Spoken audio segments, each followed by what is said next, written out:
Hello everyone and welcome to another very special, exquisite, beautiful Dodge Neon SRT4 video. I have the AMG C43 in my hands, as in I have the actual key. I get permission to drive this car. It's pretty awesome. And that's only because of Mercedes-Benz of Wilsonville. Big shout out to Jeff. He heads the AMG division there. They are the only AMG performance center in all of Oregon. They are also the only Mercedes-Benz dealership in Oregon that give out AMG loaner cars, which is friggin' awesome. So if you buy a car from them, specifically an AMG, and you have to bring it in for, let's say, an oil change or something, they will give you an AMG loaner car. That's pretty special. So today we'll be talking about the exterior, the interior, the driving. We'll be talking about the car, okay? That's what this video is going to be about. So let's cue the intro.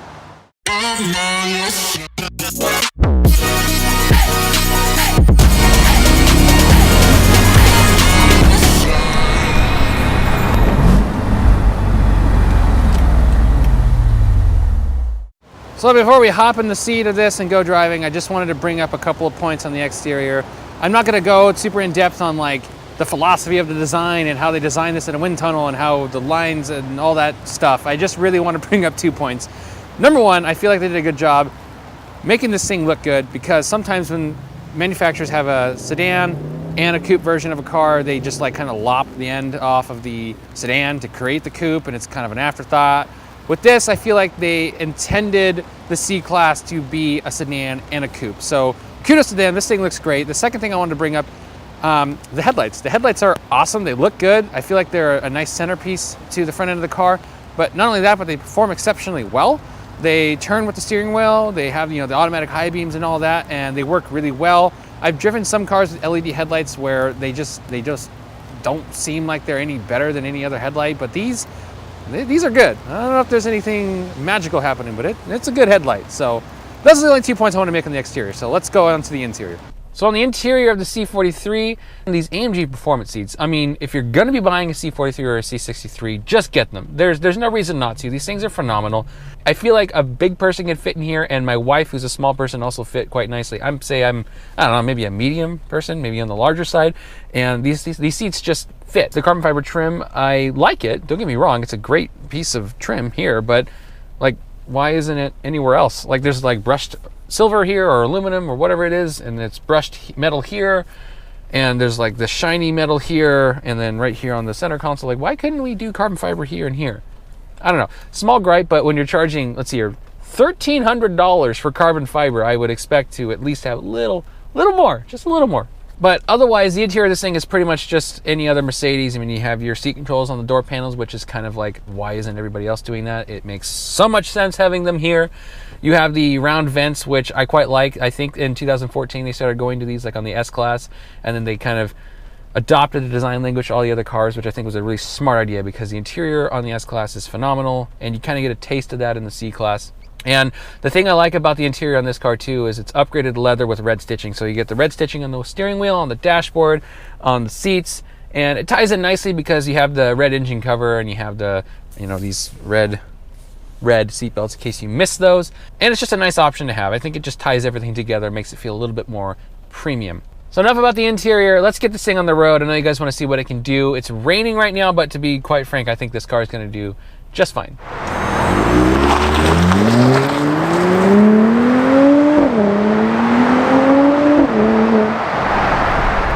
All right, so we are clearly driving the AMG C43 out here on these beautiful roads out here in the Pacific Northwest. And I wanted to discuss my experience over the last 2 days driving this car before we get down to the twisty, turny roads where we get to have a lot of fun. So overall, I've had a really good experience. The comfort mode in this thing is nice.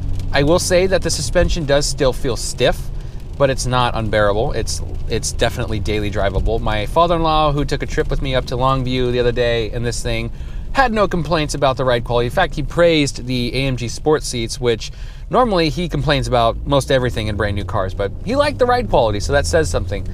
People, when they see the C43 or they see the GLC 43 or whatever, anything with the 43, because they know it's the twin turbo V6, they automatically assume it's not a real AMG. And yes, this engine is not hand built by the same guys who build the C63 motor. It's built on an assembly line. But for me, an AMG is not necessarily about all of the politics. It's about how the car drives and how the car makes me feel. And over the last couple of days, this car has done a lot of things for me. It's impressed me by the fact that I can just stick it in comfort mode and daily drive this thing, and it's fantastic. I haven't once felt like it wasn't an AMG. There wasn't really a moment where I was like, ooh, they really compromised in this area. I've really tried to put this car through its paces and analyze it and figure it out for myself. And that's my personal opinion. I really feel like this is a purebred AMG. I agree with Jeff. This car doesn't really compromise in a lot of areas. Everybody that's gotten this car goes, yeah, man, this thing sounds really good for a V6. And that's cool. I mean, all I care about, I'll tell you, it's kind of funny. All I really care about is the car doesn't sound like one of those fart can Honda Civics.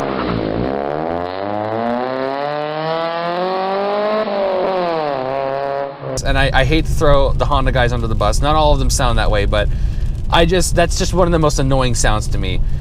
As long as it doesn't sound like that, I can forgive a lot of other things. And this car certainly doesn't sound bad. They really tuned the exhaust in this car to sound good. It has a baffle system, so it's quiet when you're in comfort mode, and it gets a lot louder when you're in sport mode. And it's not annoying. It's definitely tame enough to where you're not going to piss off your neighbors. Okay, so we have switched the camera setup for the spirited driving portion of our program today. And one thing I wanted to point out that's really cool is because this is a coupe and the doors are really long, the seatbelt is all the way back there, right? And let's say you're sitting here and you're like, oh, I don't want to reach for my seatbelt. Well, there's a little button right here. Watch this. Oh, why, thank you. Oh, so kind of you, Mercedes. Yeah, anyway, just kind of cool. So we have a road that is largely unpopulated that we are going to drive down at the speed limit, but very aggressively. We'll say it that way. How about that? That sounds good to me.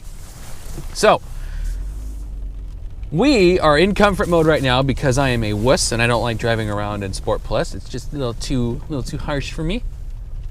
But we will quickly change that once we avoid getting T-boned.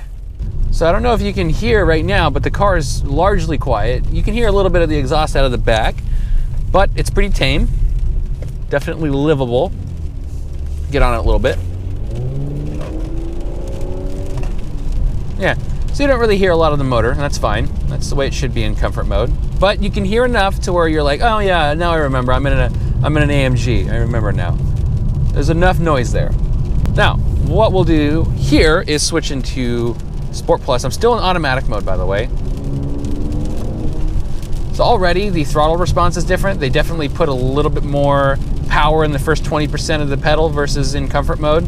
I mean, I don't know what the actual percentage is, but there's more power at the beginning throw of the pedal, which is good.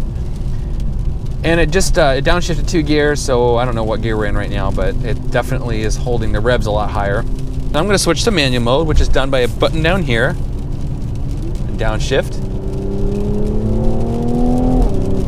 Ooh. Yeah, so in Sport Plus mode, this car is way different than in comfort mode. I don't know if you heard it. There's a little pop in the back. I'll get a little GoPro clip of it.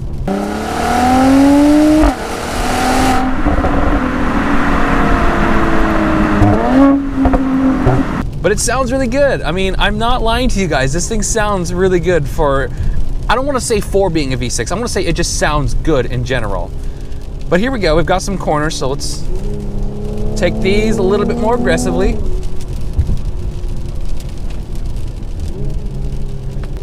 One thing I really like about the paddle shifters in this car are the fact that they are actually responsive. So when you hit a paddle, you get a gear change. It doesn't wait. Oh yeah.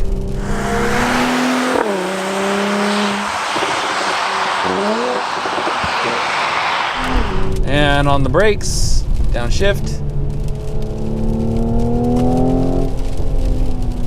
And downshift, try not to piss people off.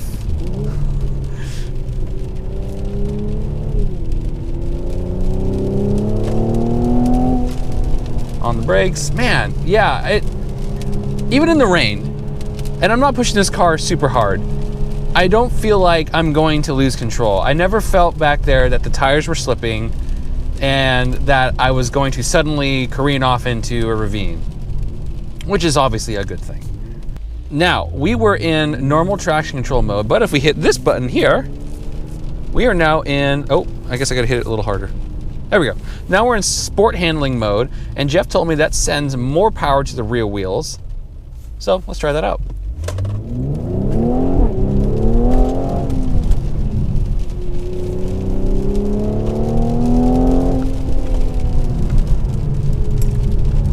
Okay, all right. All right, all right. So I can't really tell a difference. Oh, right there I could kind of feel it. It did feel like the back end is pushing. And I don't know how to explain that obviously to you guys that are watching on video, but there's a difference between a car that is pulling from the front, you know, with a front wheel drive car, obviously it's pulling completely from the front.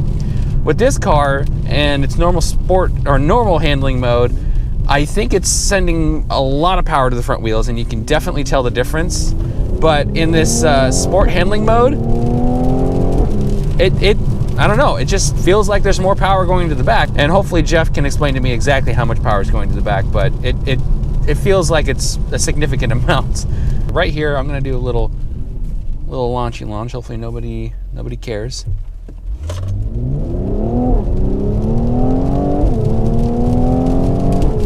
Yep, no wheel spin at all. It is raining, it is 38 degrees outside, and there was absolutely no wheel spin, even in sport handling mode.